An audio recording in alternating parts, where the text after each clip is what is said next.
Welcome to the news on Zodiac. You're with me, Job Frank Chakaza. The headlines. Parliament approves the 2021-2022 national budget pegged at 1.99 trillion kwacha. MHRC report reveals high prevalence of sexual harassment in work and business environments. ACB says increase in budgetary allocation to the Bureau will help reduce pile of cases that are hanging due to lack of resources. And in sports, Nyasa Big Bullets and Silver Strikers set to compete in this year's CAF tournaments. Now the news in detail.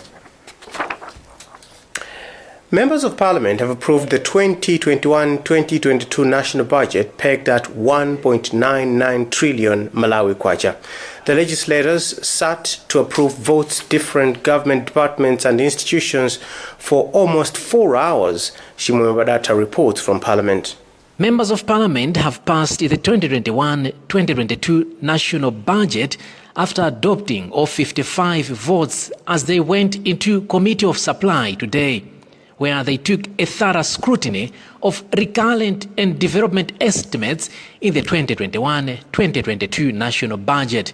A largest vote to various departments has gone to the National Local Government Finance Committee with an allocation of 336 billion kwacha, while votes that have gone to ministries have seen a largest share allocated to the Ministry of Agriculture with a vote of 223 billion kwacha, followed by the Ministry of Education that has received a vote of 75 billion kwacha. When passing the votes, some lawmakers complained of low allocations. For example, a vote under Malawi Defence Force received backlash from Nzimba North parliamentarian Iremaji Hana, who asked the Minister of Finance to consider increasing the 67.9 billion kwacha that has been allocated, citing the recurrent estimate is not enough for the procurement of live ammunitions. Another vote that took a lengthy scrutiny is that under the Department of Human Resource Management and Development, pegged at 27.6 billion kwacha. And one parliamentarian, Victor Musowa from Mulanje Bale, under this vote, asked the Minister of Finance if the 27.6 billion kwacha allocation will cover the recruitment of primary school teachers under EBIT 13 and 14. But Minister of Finance Felix Mlusu in response said recruitment of the teachers is under the World Bank. The budget was initially pegged at 1.99 trillion kwacha, but it was revised upwards to 1.995 trillion kwacha. From Parliament in Lilongwe, this is Chimwemwe Badata for Zodiac. A study by the Malawi Human Rights Commission, MHRC, has found high prevalence of sexual harassment, especially in the work and business environments. Speaking in Lilongwe Wednesday at the dissemination conference of a situation analysis carried out in 6 districts, MHRC Commissioner Baldwin Chiamaka says that over 60% of sexual harassment victims do not report their cases. The study also found that very few organizations have proper structures and redress mechanisms for addressing the vice. Innocent Kunchedwa filed this report. The Malawi Human Rights Commission says that high numbers of media reports on sexual harassment cases prompted the Commission to carry out the research. MHRC Commissioner Baldwin Chiamaka says the findings of the study are appalling. For example, over 60% of the victims of sexual harassment do not report, with data collected from across all sectors showing that women of lower status are the most common targets from perpetrators who are typically men of higher status. Chiamaka further says the problem of sexual violence is deeply entrenched, that no one recognizes, and victims fear that if they report, they will be labeled troublemakers. The third finding is that most of the organizations in all these 3 sectors I've mentioned, they do not have sexual harassment policies. So this is quite appalling, because there is nothing that you can do if, for example, you are a victim or a survivor of sexual harassment. Paralegal officer from the Women Lawyers Association, Modesta Caso, says the findings are a true reflection of the worsening situation on the ground. It's going to help us indeed, because it has revealed a lot, and it is evident that indeed at each and every workplace, women are indeed going through sexual harassment. Meanwhile, the MHRC has developed guidelines on elimination of sexual harassment in the workplace and business places. The Commission believes if these guidelines are properly adopted in various workplaces, sexual harassment could be ably dealt with. The Anti-Corruption Bureau, ACB Director General Martha Chizuma, says the 100 million kwacha increase in budgetary allocation to the Bureau will help tackle a pile of cases that have been hanging due to lack of resources. The 5.5 billion kwacha increase in allocations has seen ACB being given 100 million kwacha more, Financial Intelligence Authority 66 million kwacha more, Office of the Director of Public Prosecutions DPP has been given 394 million kwacha more. Andrew Viano has filed a report. In his roundup statement, Finance Minister Felix Mlusu announced an upward adjustment in allocation to some sectors following considerations of reports from all political party spokespersons on finance as well as contributions from cluster committees. The increase in budget has seen increase in allocations to key crime-busting and governance institutions in a quest to speed up investigations and prosecutions of corrupt and fraud cases to clear the rubble. The Anti-Corruption Bureau ACB has been given 100 million more, Financial Intelligence Authority 66 million more, Office of Director of Public Prosecutions DPP has been given 394 million kwacha, while the judiciary has its budget increased by 350 million kwacha. The increase has excited Chairperson of Legal Affairs Committee of Parliament, Yusuf Ntenda, whose committee advocated for increase in resources in the bodies if the country is to make progress. Center for Social Accountability and Transparency CSAD Executive Director Awire Kampwandira has also hailed government for increasing the allocations to the bodies, saying it is a step closer to fighting corruption. The ACB Director General Martha Chizuma says the increase in the budget will invigorate the processing of cases that have piled up there for years. The 2021-2022 budget under discussion in Parliament is expected to be passed before June 30 this year. Government has extended with 2 months contracts for auxiliary teachers recruited in primary schools due to COVID-19. Ministry spokesperson Chikondi Chimala has told Zodiac that government provided funds to individual school management committees for the exercise. Meanwhile, Teachers Union of Malawi, TUM, has advised government to permanently recruit the teachers. In February this year, the Ministry of Education facilitated the recruitment of over 3,000 auxiliary teachers in primary schools that were hired by individual school management committees. The teachers were hired as part of the move to decongest pupils in classrooms amid COVID-19 scare and were given a 5-month contract, which will end this month end. Now government has announced that their contract will be extended by 2 months to end in August 2021, according to the Ministry of Education spokesperson Chikondi Chimala. However, Chimala failed to disclose the future of the teachers after expiry of the contract. Meanwhile, Teachers Union of Malawi President William Malimba said with COVID-19 cases rising, auxiliary teachers will be the only key way out. It's very sad that the government has decided to add 2 months to auxiliary teachers instead of just recruiting them. Looking at this, you can understand because the cases of COVID-19 now are rising. So these auxiliary teachers, they are the teachers who can decongest classes. You know, one of the measures of the preventing this pandemic disease is to decongest classes. Most of the teachers recruited were under EPT 13 program. For ZBS, this is Rafael Mlozo reporting. Now, over 5,000 motorcycles have been impounded since police rolled out an exercise of confiscating unroadworthy motorcycles on the roads of Malawi. National Police spokesperson told Zodiac the exercise is ongoing and has appealed to motorcycle taxi operators to comply with the law. The exercise, which commenced early this month, has not been short of drama, as some operators took to the streets in protest. Shimoyo Barata has more. Police managed to impound 5,000 motorcycles since rolling out the seizing of all unroadworthy motorcycles early this year. This is according to National Police spokesperson James Kadadzera, who now says impounding of motorcycles is an ongoing exercise. Kadadzera told Zodiac some motorcycle taxi operators have now managed to take back their motorcycles after payment of fines. Government directed that all motorcycles should now be registered and that taxi operators have licenses. But early this month, police were involved in running battles with motorcycle taxi operators in Lilongwe as they protested against the decision of registering their motorcycles, citing concerns of exorbitant charges. Kadadzela is now appealing to the operators to comply with the law. For Zodiac, this is Chimwemwe Padata. You're watching the news here on Zodiac. We'll be back with more after this.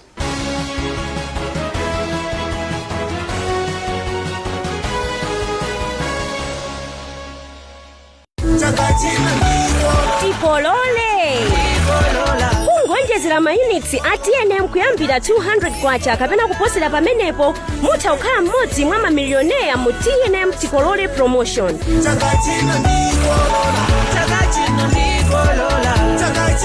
Koma mukaonjezera mayunitsi ndi 100 kwacha kapena kuposerapo mudzilandira mabonus oyimbira foni, SMS kapena data pompo. TNM, always with you.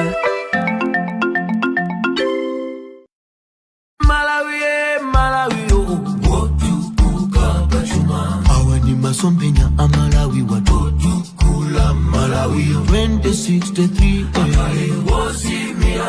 ufika 2063 akale wokomera aliyense achinyamata tikwirane manja tukula malawi achinyamata tikale patsogolo tukula malawi malawi wosimira payeka malawi wokomera aliyense Malawi 2063 kusinda dziko lathu mokomera aliyense. Are you thinking of property investment in Malawi? Wait a minute.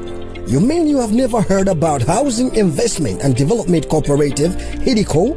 Come on. Buy shares, be a member, and join investment-minded Malawians living all over the world.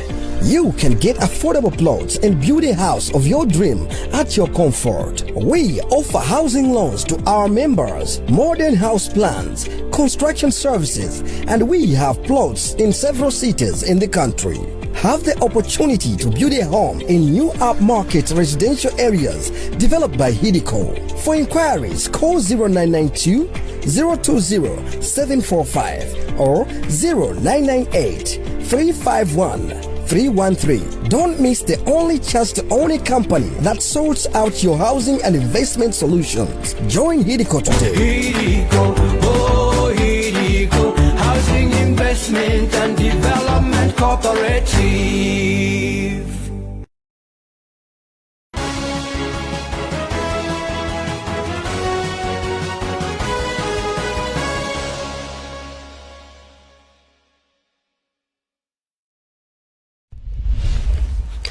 Welcome back. Here are the top stories. Parliament approves the 2021-2022 national budget pegged at 1.99 trillion kwacha. MHRC report reveals high prevalence of sexual harassment in work and business environments. ACB says increase in budgetary allocation to the Bureau will help reduce pile of cases that are hanging due to lack of resources. And in sports, Nyasa Big Bullets and Silver Strikers set to compete in this year's CAF tournaments. Moving on with the news, President Lazarus Chakwera is in Mozambique for the 40th Southern Africa Development Community SADC Extraordinary Summit, where among other leaders are expected to discuss issues affecting the region. International security experts have since petitioned leaders in the grouping to act with speed in addressing security concerns in Mozambique's northern province of Cabo Delgado, saying failure to do so will cripple development efforts in the region. The experts from Malawi, Zimbabwe and Mozambique say economic integration relies on security stability in the region, hence the need to act on the growing security concerns in Mozambique. Ainafe Mlamba has filed this report. SADC member states are expected to meet on June 23 this year in Maputo, Mozambique, to discuss issues of regional integration, development, cooperation, and to also utilize the platform to discuss regional responses to the current security concerns in Mozambique. In addition, SADC countries will tackle issues of food and nutrition security as well as the COVID-19 global pandemic. Malawi's security and good governance expert Sherif Kaisi has implored delegates to the meeting to find lasting solutions to the current security concerns in Mozambique, saying there is a threat to SADC economic integration. What is happening in Cabo Delgado in Mozambique is just about 300 kilometers away from Mozambique to our borders in Mangochi. So yes, it's a very, very important to tackle that issue. Governance commentator Victor Jipofia Jr. suggests establishing a separate security entity within SADC would help improving the security situation in Mozambique and the entire region. These terrorists could get into any country within the SADC region. So maybe it's high time that the SADC region could start thinking about having a standing army by itself to be able to help in terms of these insurgents who would come in. With some suggesting that the unrest in Mozambique needs an exclusively SADC military intervention, Patience Rusali, an Institute for Economics and Peace ambassador in Zimbabwe, says the Mozambique crisis has a big implication on the regional peace effort, hence the need to initiate concrete solutions before the problem spills over to other countries. It's more than 2 months now since that resolution or that proposal was made. But I think it's in our best interest that SADC moves in quickly to address the situation. We need to find a lasting solution to this challenge before this Cabo Delgado conflict can easily spill over to Zimbabwe, to Tanzania, to Malawi, or even to South Africa. During the April 2021 SADC Double Troika Summit, which was held in Mozambique, a communique revealed that heads of states agreed to resuscitate the Force Intervention Brigade to be deployed immediately to Mozambique with its main troops from Malawi, Tanzania, and South Africa. While hailing suggestions to have an intervention in the crisis, Dr. Greg Moffat, a security analyst in Mozambique, has blamed Mozambican President Filipe Jacinto Nyusi for not showing eagerness to address the problem. The Mozambican president hasn't shown an eagerness to have a regional response yet. So it will affect Mozambique in the sense that northern territory has problems with, because Malawi borders it, Zimbabwe borders it, Tanzania borders it. So if it spills over, it spills into your countries, right? So there's that immediate concern. Mozambican president, who is also current SADC chairperson Filipe Jacinto Nyusi, will chair the June summit.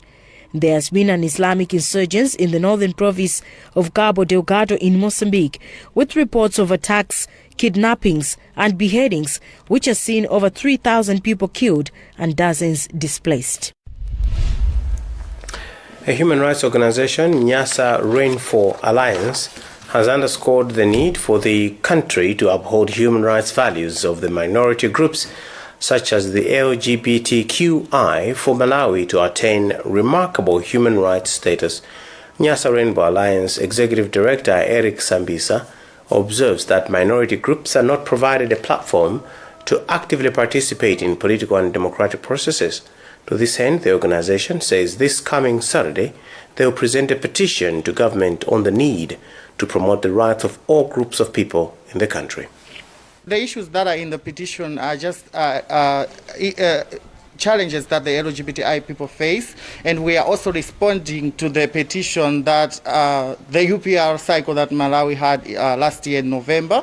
The government only noted the recommendation that concerned LGBTI people. So we want to lobby with the government if they could actually, because in addition they've subjected this issue to a survey that is going to be conducted by the Malawi Human Rights Council, a decision that failed some years back. So So we just want to lobby with the government if they could consider recognizing some of these recommendations and consider LGBTI people as part of, as citizens of this country. We believe this is a Tonse philosophy government because that's within their motto. And we believe that as we are also part of the Malawian society, we are citizens of this country, and issues that are there that affects us as people are not, most of the times we're not the ones talking about them. There are other people that actually represent us. So we have tried to reach out to the government through a press statement last year. Unfortunately, we did not get any response for the government, and we are hoping that maybe the government can actually initiate a dialogue, because I think there are so many gaps that are there. The government do not know us, they just hear from the media, from whatever. So we really wish if we could have the audience and lay out issues, because most of the times we're talked about when it comes to HIV, and we are more than just HIV. As the LGBTI community, there are many challenges that the community face rather than just HIV. So we are still lobbying if the government can grace us the audience and discuss some of the issues that affect us as people in this country. Government has disclosed that it has engaged international security agencies to track down kingpins allegedly sponsoring wildlife crimes in the country. Director of Parks and Wildlife, Brighton Kunchedwa, says this will help reduce continued attacks on game like elephants and pangolins.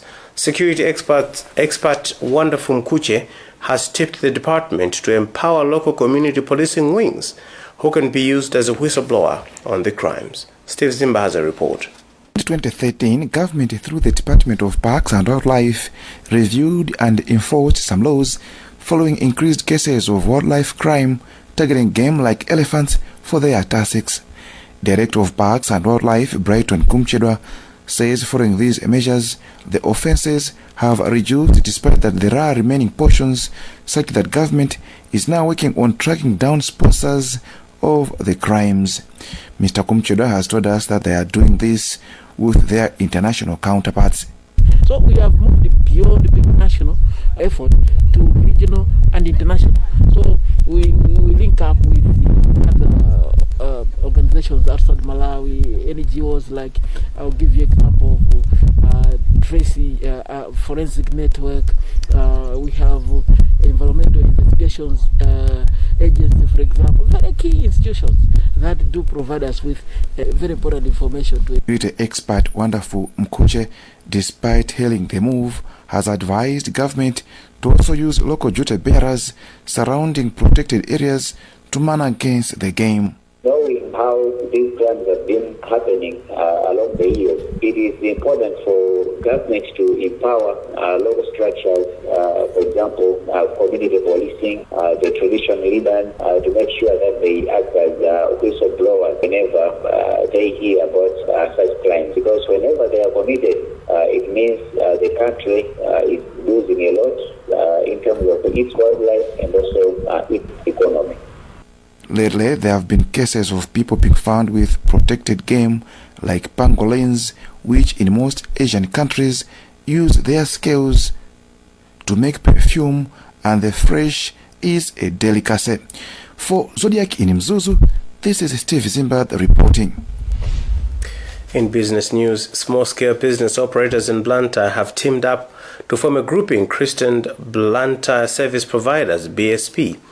BSP comprises of masters of ceremonies, DJs, caterers, video producers, decoration and makeup artists, among others. Their leader, Christopher Said Piri, says the idea to form the grouping was hatched to revamp their businesses while serving their clients better. We have come together today to learn, to share experience and to show whatever the service providers do in order to promote our businesses. So we have invited some guests at least to teach us on how we can promote our businesses. By forming this group, I think most of our customers were not satisfied with the services we provided because there are other people who doesn't have enough knowledge about their services. So we thought it wise that we should come together and learn so that we should be able to give our customers the services that they want. Dr. Peter Mpinganjira says what the business persons have done is commendable if small-scale businesses in the country are to thrive. Businesses have got to be complementary.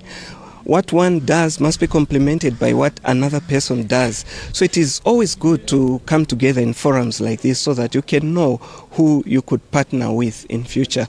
But in addition to that, even those that are in the same line of business with, we must always remember that it is important to compete fairly. There is no way of running away from competition. So it is important to come together with competitors. It creates a healthy atmosphere for business. We ought to compete fairly. It is important to work together. Partnerships are always very important, crucial for the survival of businesses. Being small-scale businesses, it is even easier for them to come together, to partner together. If you see that there is some fundamental challenges in the business, you can always work together with someone else and do something better, what they call synergies in business. And now to sports.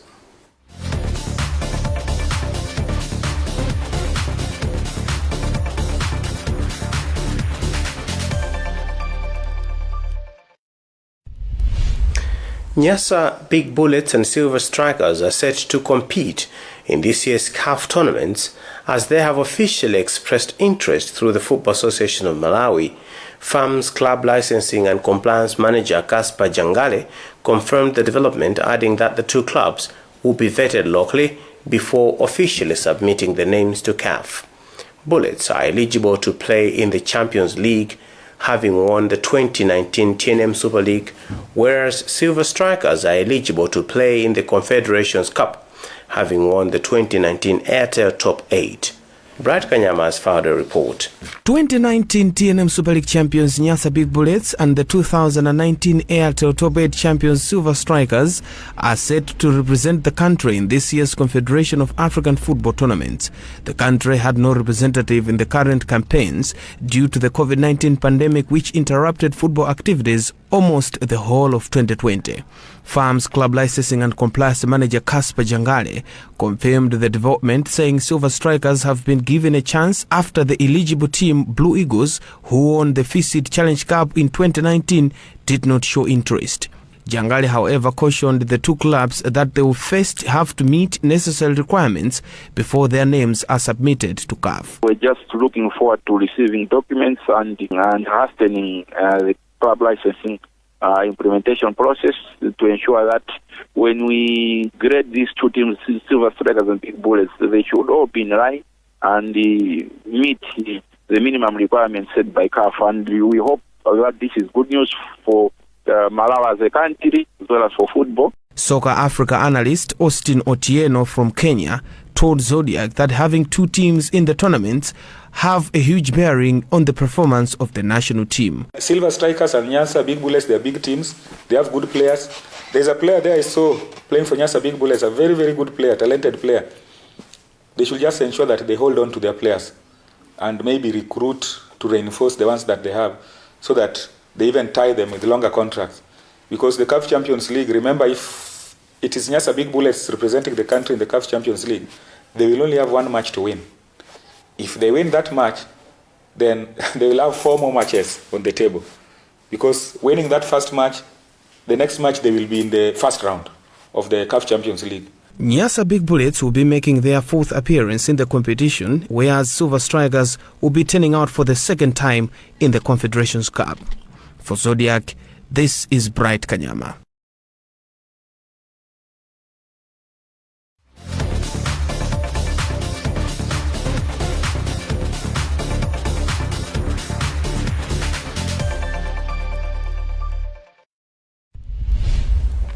And that's about what we had time for in this edition of the news.